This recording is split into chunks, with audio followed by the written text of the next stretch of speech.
of why they're in Austin, why they're wherever they are, other than to come into our county and break into people's cars or jug, which has become a huge issue. And so based on the evidence today with regard to this specific offense. Hear me, yo, watching how them opera boys get sentenced. You know how the f***'s going on, man. Y'all boys tuned into that Oouchie court watch. Well, we taking it straight from the jail cell to the judge. Hear me?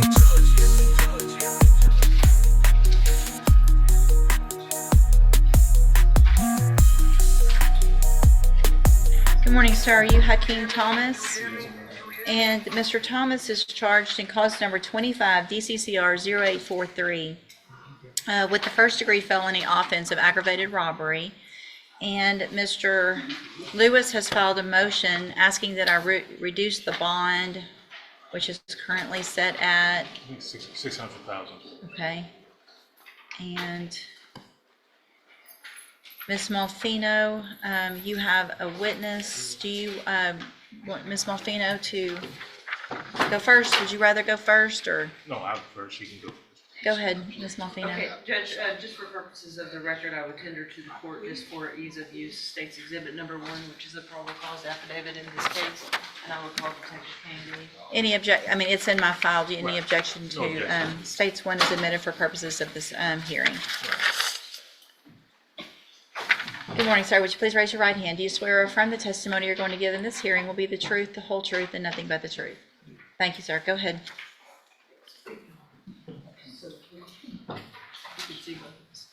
Could you please state your name for the record? Dwight Dean, And how are you employed? Beaumont Police Department, How long have you been in the city of Beaumont? 31 years. You're a certified peace officer in the state of Texas. Yes, ma'am. And you and I discussed this case involving Hakeem Thomas as well as his co-defendant Tyree Hartley last week. And we're here in order to address the bond in this case. Can you briefly go over your involvement in the case and your familiarity with the facts in this case and why you think it's important that this defendant remains in custody? My involvement is through Southeast Texas. I love that task force. We deal with auto burglaries, and a new offense as was added to our penal code called jugging. We believe that this offense started out as a possible jugging on breaking into a car, and which ended up into injury with two of the guys involved. One standing here as well. That ended up injuring an infant child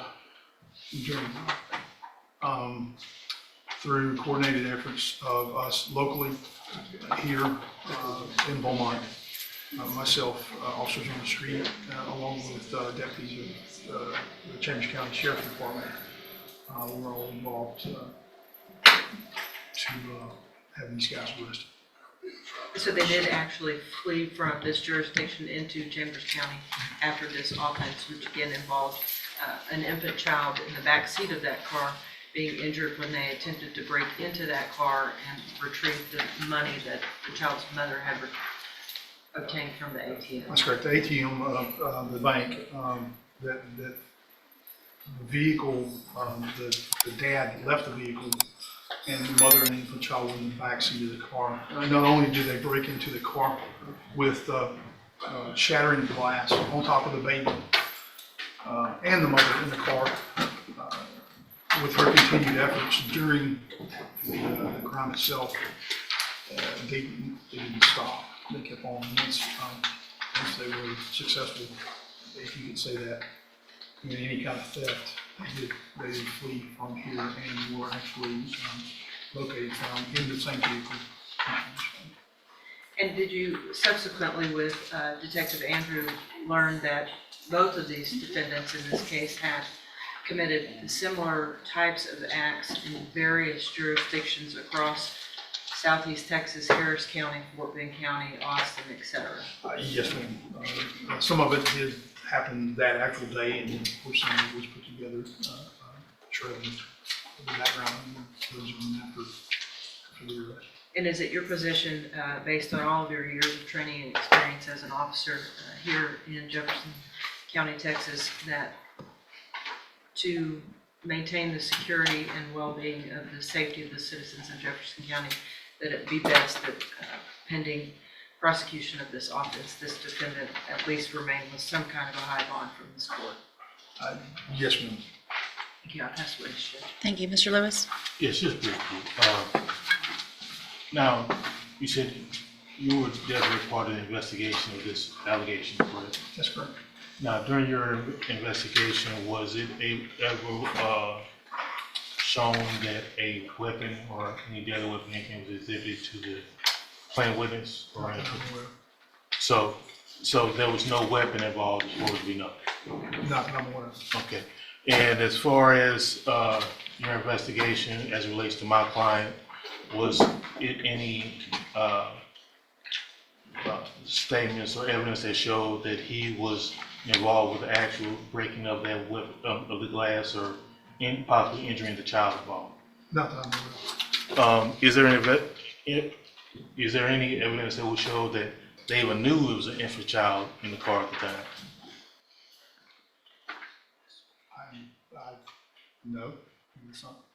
I'll pass the witness, Judge. I've done further, Judge, this argument. Thank you. Thank you, Officer Dean. Any witnesses? Would you wish to call your No. client with regard to his financial status? Mr. Thomas, come back around. Best you can, raise your right hand. Do you swear affirm the testimony you're going to give in this hearing will be the truth, the whole truth, and nothing but the truth? Yes, ma'am. All right, go ahead. Mr. Thomas, as far as your financial situation, you're currently in custody, correct? Yes, ma'am. Yes, sir. Now, do you have any money saved up that could be used for your bond? No, sir. Do you have any property that could be sold or vehicles or anything of that nature that could be sold in order for your family to come up with your bond? No, sir. Who would be responsible in trying to come up with the bond amount for you?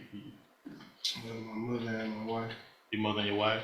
Have they been in touch with any bondsmen Yes, currently? sir. Okay. And from the information you received, how much of a bond or commitment they will be able to make to try to bond you out? The complete bond amount, between $70,000 and $100,000. Between $70,000 and $100,000.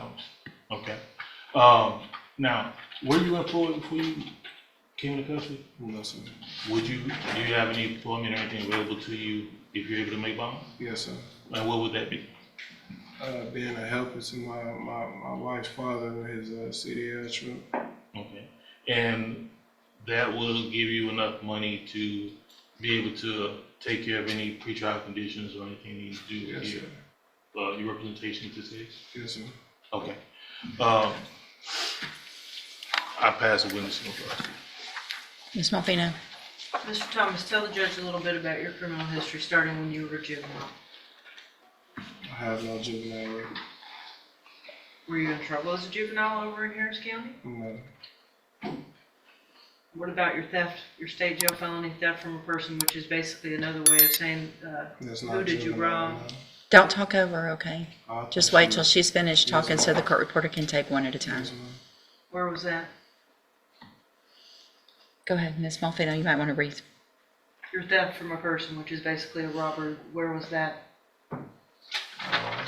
2021, Where, in Harris County? Rosenberg. Have you been in trouble in San Antonio? No, ma'am. Have you been in trouble in Austin? I have a pending case in Austin right now For what? for a robbery. Do you have any kids? Yes, ma'am. Someone would have done this to your wife and your baby would have been in the car, what do you think that person should get? Prison time?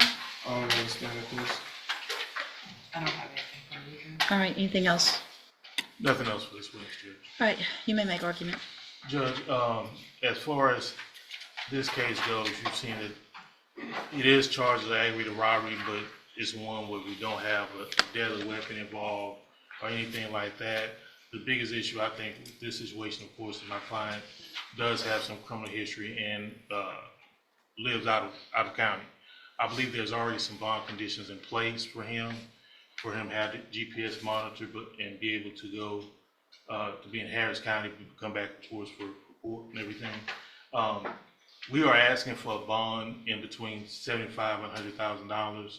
I think that, including with the GPS monitoring and everything, would be enough to cover, one, secure his return to court, and also, of course, satisfy any public safety concerns while these cases are pending. He does not have a hold from the case in Austin, because I believe he's still on bond for that situation. Find out while I'm in custody. Right. So he is on bond for that, so he will be allowed to be released. My understanding, there's not been a court date set up there. We don't anticipate that interfering with us here as far as any type of issues. And from When did you make bond on that case? July, sometime in July. Okay, I'm not sure the exact date. okay, that's sometime fine. in July. All right, go ahead. But from talking with his family, they have been involved with this case he has going on up in Austin, and that, I think that actually will be resolved pretty quickly, and won't interfere with what we have going on here. What, if anything, and Officer Dean may know about, I know you noted some other counties where there were some potential cases or issues. Do you have any other information on those? I have reached out to Fort Bend, Judge. I have had difficulty in getting a final answer. A charge looks very looming. How they initially filed them, I think one of the impediments that I'm up against is in Harris County, Fort Bend County, that surrounding area. They have dropped a lot of stuff down to some very low amounts of time. So it looks like if an initial charge comes in as an aggravated robbery, it ends up 6 months later as theft from a person in the state jail. So that's really the totality that I've been able to. Do you have any other obtain from additional the information? co-defendant. No, ma'am, that's exactly what I was gonna say. It looks like there's been some initial charges that were actual aggravated charges that were bumped down. Okay. And I would also ask if you would take judicial notice of his incident and behavior report. I will. I also have, and I think you guys should have received 7 pages of incident reports from the jail as well, which obviously y'all know my thoughts on that. And so anything else? No, Judge, and the state does not object relief necessarily in this case, just not, I would ask that it remain in an amount at least above $350,000. And Judge, if I may, to the jail incident reports, I think those were like early on when he got into custody. Of course, Mr. Thomas did speak about those and how, of course, he should conduct himself out there, and I don't think that he has had any other issues since that conversation.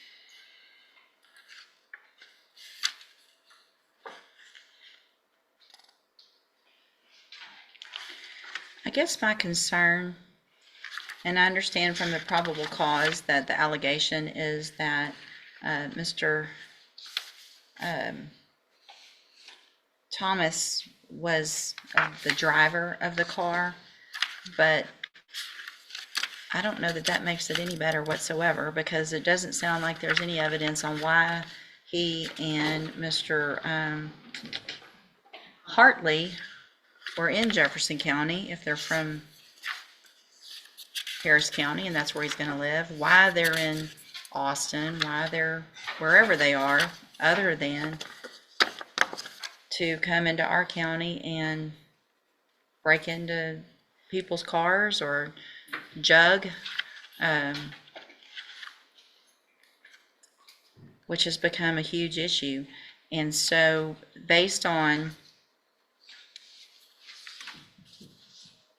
the evidence today with regard to this specific offense, based on the jail incident reports, based on the information received through, again, take judicial notice of the court's file, the magistration information as well, the fact that there is at least one pending case that is similar, others that sound similar, just with some different outcomes, I don't think it is in anyone's best interest that Mr. Thomas have any relief today, and so I'm going to deny the motion to reduce the bond. We will reset the case and for an announcement and see where we get. All right, thank you, sir, for being here, Mr. Kane. Officer Kane.